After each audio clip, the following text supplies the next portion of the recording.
So this is our new admit.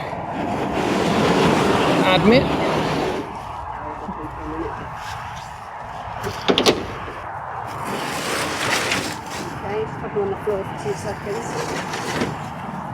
There. Just about. Or go around the outside that way.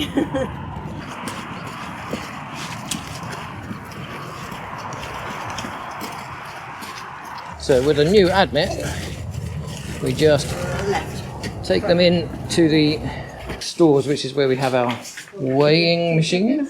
Scales, I guess they're called. 0. It's about 23. What have we got? 29.1. So 29.1 minus 7.1 is 22 kilos. 22 kilos. So we've got a pup at 22 kilos, and Lizzie thinks he's got a broken digit. Mid-digit, left, front. And he's not very happy. So then we'll take him and put him into a pen. Now he's quite lucky because the vet comes in at lunchtime, and this is the morning, and then he can get fully assessed to find out what's completely wrong with him.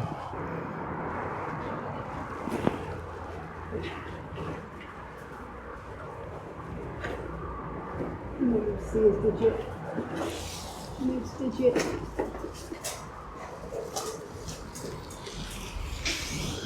He looks quite lively, so he'll probably have a bit of an explore. I'll let you chat to yourself in the background.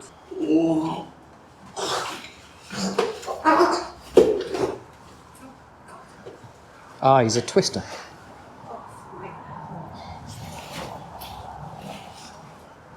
So I'm just cleaning off his back. Luckily he's reasonably clean here anyway, which is good.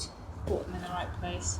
And then I'm feeling for the last rib and the cranial under the pelvis there.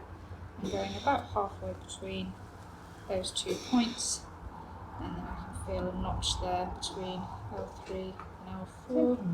So I'm just popping my needle straight down into there, grabbing the blood, coming straight out, and then getting that straight into my pot before we start to plot. Just going to grab a temperature. It is a boy, definitely. Going in quite far with the thermometer, pretty much as far as I can go. So 37.9, not sure what we were when we were admitted, but I think it's on the beach 37.5, so it's a little bit high at the moment. While I'm at the back end, I just have a quick check over. Hey, it's alright mate, ticklish feet. Just having a quick check, make sure I'm not missing any wounds. There's a couple of tiny little scrapes there, nothing I'm worried about. Just check the fold either side of the tail as well, because they're really commonplace for little wounds. Again, there's just a tiny little wound there. Other side's okay. And all of our bottom's alright, which is good. And then I always have a good feel of the over the hop joints, really major joint in the body. So we see a lot of bite wounds and a lot of infections in this joint, which can be really serious. So I just have a feel, make sure they feel symmetrical. We don't want them feeling hot or swollen or anything. And just a quick glance over the rest of the body. And then I check front flippers on each side, and from this angle as well it's easy to have a listen to the chest as well. So this is the one with the bad nail, so I might just come back to this in a minute. But he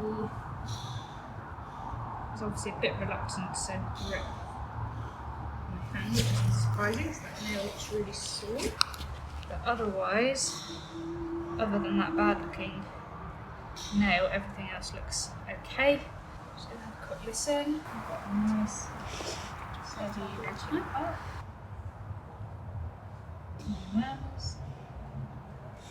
Just check we haven't got any problems on this side. Got a lovely grip here, which is a sign that we're not in any great discomfort in this flipper, which is good. We're a little bit snotty from that nostril there, and then I use this bit of sort of firm plastic tubing to gently poke in the corner of the mouth and try and encourage them to open up for us. That's it, and then I can put this across.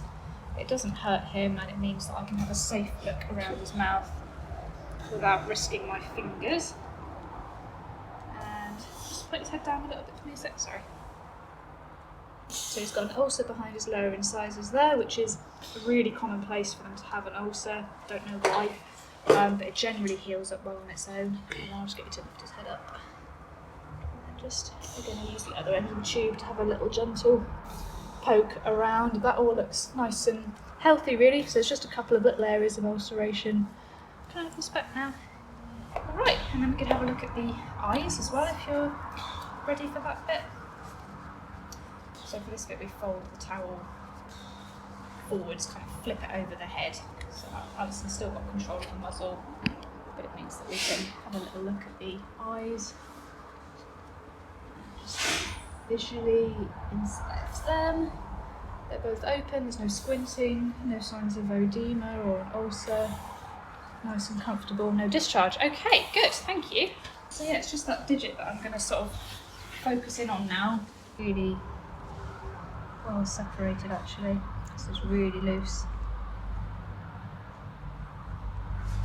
No, matey, I'm so sorry. Yeah, I totally appreciate that's going to be sore. I'm hoping it's not infected. But yeah, this will probably need to be removed, unfortunately. Let's give it a quick clean now. Have a little think about when we'll do that. Are you okay? Are you Yeah, I'm struggling? fine. Yeah. I'm just trying to keep him still. Non-steroidal, some Loxicon, which is going to go IM, which is what we do for the vast majority of meds. So again, just going to patch over the back. And then, because seals can be lying in an awkward position sometimes, I'd always just check where the spinal column is and then kind of move just to the side in a nice leave it here, and then it's straight in, draw back, inject. It's just getting through that blubber layer, which is why I use quite a long 1.5-inch needle just to make sure we're definitely through the blubber.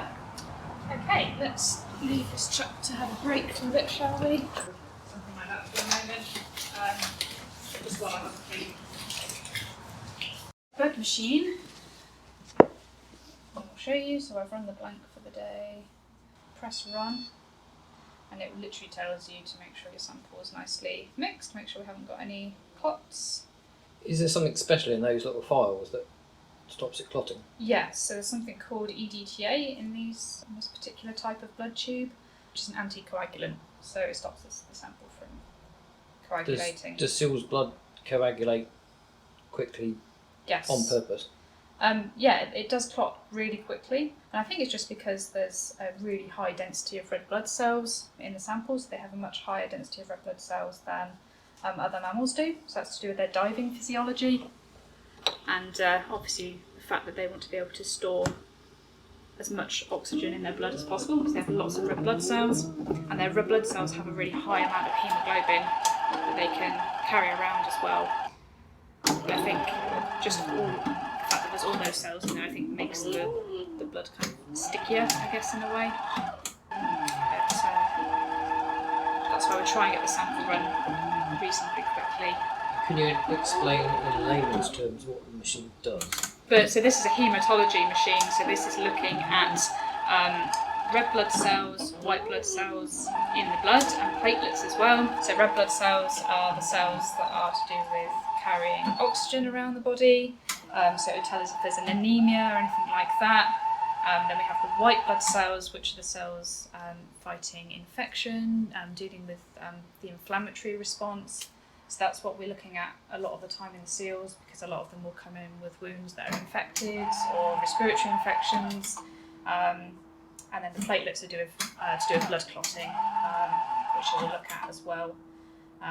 So for us, this is just a really useful sort of tool to use alongside the clinical assessment that we've already done to help us determine whether a seal's got an infection going on, really.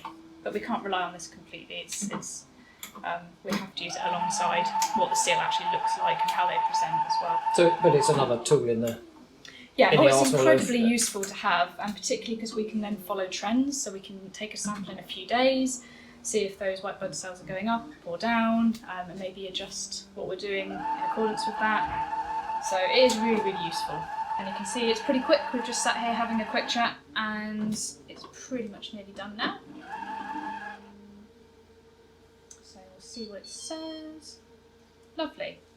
So what this is saying at the moment is that the white blood cell count is normal. It's within the normal limits for seals. The neutrophil count, that special white blood cell, is also within normal limits. This one called HCT, which is hematocrit, which tells you about how many red blood cells there are in proportion to the rest of the blood, is normal as well. It's 40%.